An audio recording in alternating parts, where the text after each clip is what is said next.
So is this moment. For me, the turning point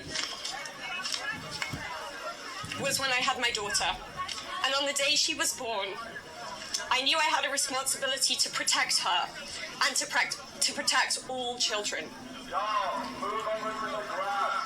I have to use my voice, the voice that had been silenced by fear and shame for so many years. Make no mistake, my polished exterior is a shield hiding a wound that still bleeds. But through this wound, I have found purpose. To be part of lasting change in how we confront exploitation and abuse. And to be clear, the only motive for opposing this bill would be to conceal wrongdoing. You have a choice. Stand with the truth, or with the lies that have protected predators for decades. I am no longer weak. I am no longer powerless. And I'm no longer alone. And with your vote, neither will the next generation be. President Trump, you have so much influence and power in this situation. Please use that influence and power to help us. Because we need it now, and this country needs it now. Thank you.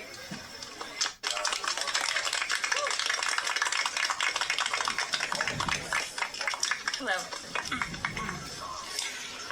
My name is Annie Farmer, and I was 16 years old when I was flown to New Mexico to spend a weekend with Epstein and Maxwell. That same year, 1996, my sister, Maria Farmer, reported what happened to me there, along with reporting her own assault at their hands and their theft of sensitive photos of herself, of me, and our younger sister that she had taken for her work as a figurative painter. I am now 46 years old. 30 years later, we still do not know why that report wasn't properly investigated, or why Epstein and his associates were allowed to harm hundreds, if not thousands, of other girls and young women. We have never been told whether those images were found when they discovered a large amount of child sexual abuse material on his property.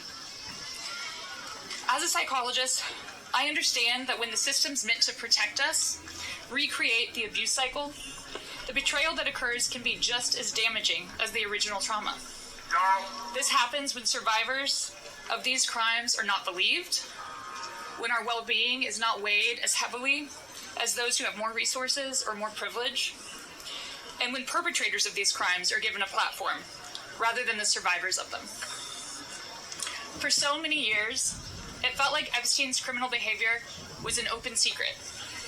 Not only did many others participate in the abuse, it is clear that many were aware of his interest in girls and very young women and chose to look the other way because it benefited them to do so. They wanted access to his circle and his money. Their choice to align with his power left those of us who had been harmed by this man and his associates feeling very isolated. I could never have imagined being here today and this chorus of support that we have all received. I have been sent so many notes and messages from people with no direct connection to this case who've expressed their solidarity with us. And I believe that is because, in part, as Anushka explained so well, this is an extremely widespread issue of child sexual abuse, of sexual exploitation, of sexual violence. This affects almost every family in some way. From my conversations with women in these last few days and from all of the support that we've received, it's very clear to me that we are not going away, we are not going to be quiet, and we are not going to give up. And I ask the American public to stand with us and not give up.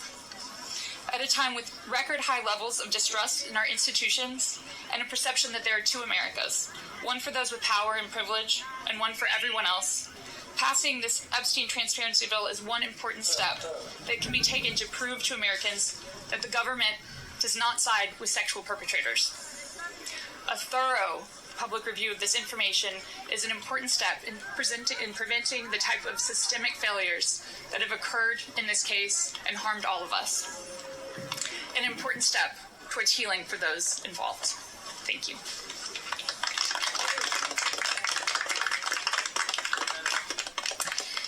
Hello, everyone. I'd like to say thank you, everyone, for being here today on this very powerful and special day for all of us here. My name is Marina Lacerda. I was minor victim 1 in federal indictment of Jeffrey Epstein in New York in 2019. I was one of dozens of girls that I personally know who were forced into Jeffrey's mansion on 9 East 71 Street in New York City when we were just kids. Today is the first time that I ever speak publicly about what happened to me. I never thought that I would find myself here. The only reason that I am here is because it feels like the people who matter in this country finally care about what we have to say. As an immigrant from Brazil, I feel empowered knowing that the little girl struggling to get by at 14 and 15 years old finally has a voice. For the first time, I feel like I matter as an American. I was only 14 years old when I met Jeffrey. It was the summer of high school. I was working 3 jobs to try to support my mom and my sister when a friend of mine in the neighborhood told me that I could make $300 to give an older guy a massage. It went from a dream job to the worst nightmare. Jeffrey assistant Leslie Groff would call me and tell me that I needed to be at the house so often that I ended up dropping out of high school before 9th grade. And I never went back. From 14 to 17 years old, I went and worked for Jeffrey instead of receiving an education. Every day I hoped that he would offer me a real job as one of his assistants or something important. I would finally have made it big, as, like we say, the American dream. That day never came. I had no way out. I was, until he finally told me that I was too old. There are many pieces of my story that I can't remember, no matter how hard I try. The constant state of wonder causes me so much fear and so much confusion. My therapist says that my brain is just trying to protect itself. But it's so hard to begin to heal knowing that there are people out there who know more about my abuse than I do. The worst part is that the government is still in possession right now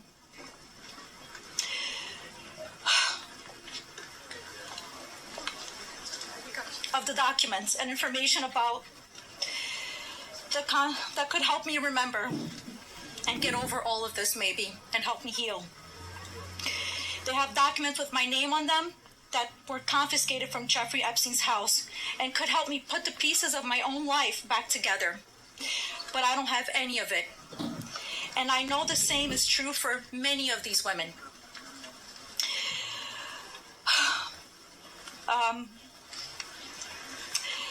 We are here to support this bill today, not only for transparency, but for the American people. But